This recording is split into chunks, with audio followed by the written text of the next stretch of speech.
Hi, welcome to our channel Master of Science.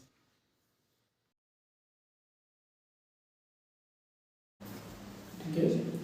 Hi, in this video, 10th physics heat chapter Q is equal to Sm delta T derivation part. So, derivation part of Q is equal to Sm delta T.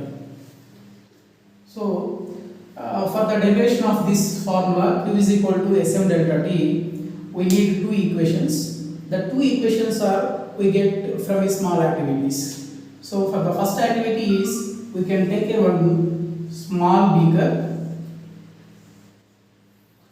and we take another large beaker. So, in the small beaker we take 250 grams of water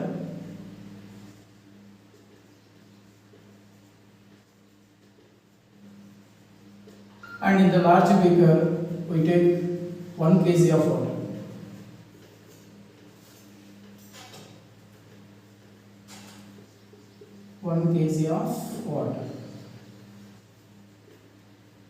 And these two beakers of water at the same initial temperatures only. Initial temperatures should be the same, and that initial temperatures are, for example, 30 degree centigrade and 30 degree centigrade.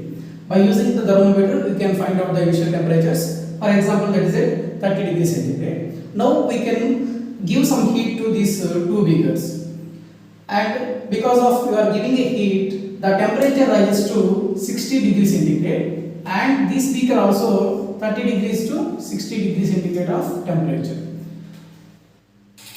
and we are giving a some heat.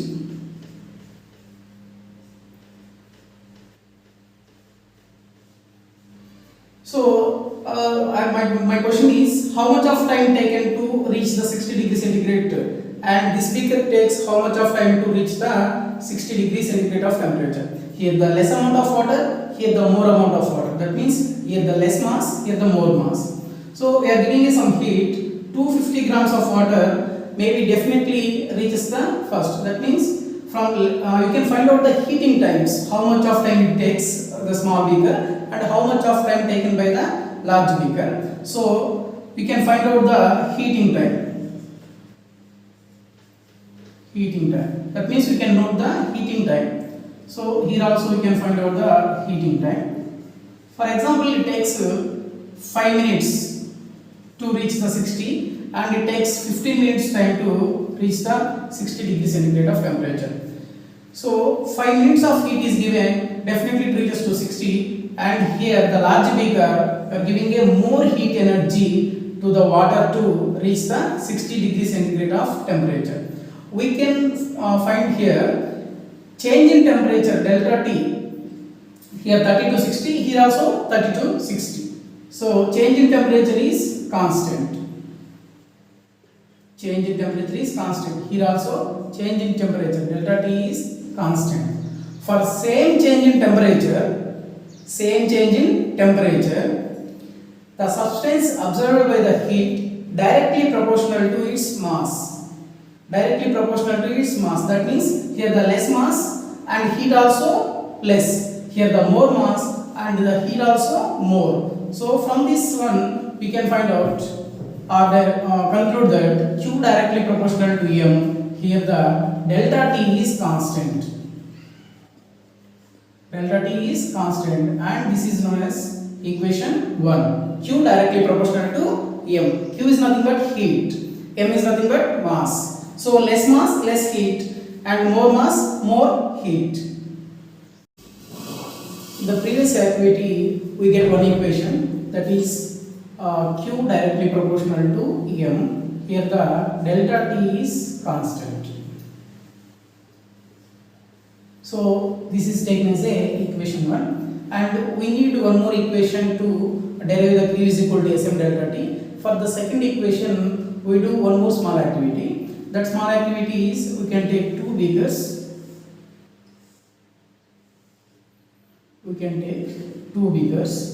And each beaker we can take a 1 kg of water.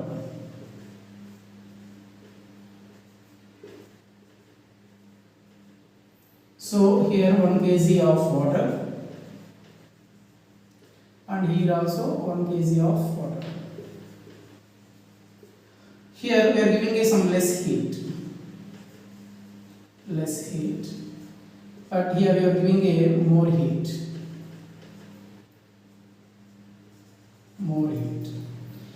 and we put thermometers in each beaker. By using these thermometers, for every 2 minutes we can find out the rate of rise of temperature. So in this concept you can take mass is constant to, in this beaker 1 kg of water, in this beaker also 1 kg of water, mass is constant. So for the first beaker you are giving a some less amount of heat and find out the rate of rise of temperature. Second beaker we are giving a more heat and find out the what is the change in temperature in the first beaker as well as what is the change in the temperature in the second beaker. So first beaker we are giving a less heat and the change in temperature is also less, and we are giving a more heat and the change in temperature is also more. That means we are giving some less heat. Change in temperature means initially it is at maybe 30 degrees centigrade. For every 2 minutes it rises 1 degree like that. But in case of a second beaker, we are giving a more heat. Initially it is at 30 degrees centigrade, but every 2 minutes it rises temperature as a 2 degrees centigrade or 3 degrees centigrade like that. The rate of change in temperature is increases more because we are giving a more heat. But here we are giving a less heat, the change in temperature is also less. So here the mass is constant, and what is the relation between heat and change in temperature? From this activity we can clearly say that Q is directly proportional to delta T. That is, heat is directly proportional to change in temperature. How can you say that this is? We are giving you some less heat and change in temperature is also less, and we are giving a more heat and change in temperature is also more. And here which one is constant? Mass is constant, M is constant. And this is taken as a equation 2. That is, Q directly proportional to delta T, M is constant. This is taken as equation 2. From these two equations we can easily derive the Q is equal to Sm delta T. Now we have two equations. That is, the first equation is Q directly proportional to M. Here change in temperature, that is delta T is constant. So this is an equation 1. And the second equation is Q directly proportional to delta T. Here M is constant, that is mass is constant. So these are the two equations. From these two equations we get the Q is equal to Sm delta T derivation. From equation 1 and 2 we get Q directly proportional to M delta T. We can remove the proportionality constant, we can put a constant value. Q is equal to Sm delta T. Here S is called constant for a given substance, and this constant is also called as a specific heat of the substance. So this is the derivation of Q is equal to Sm delta T.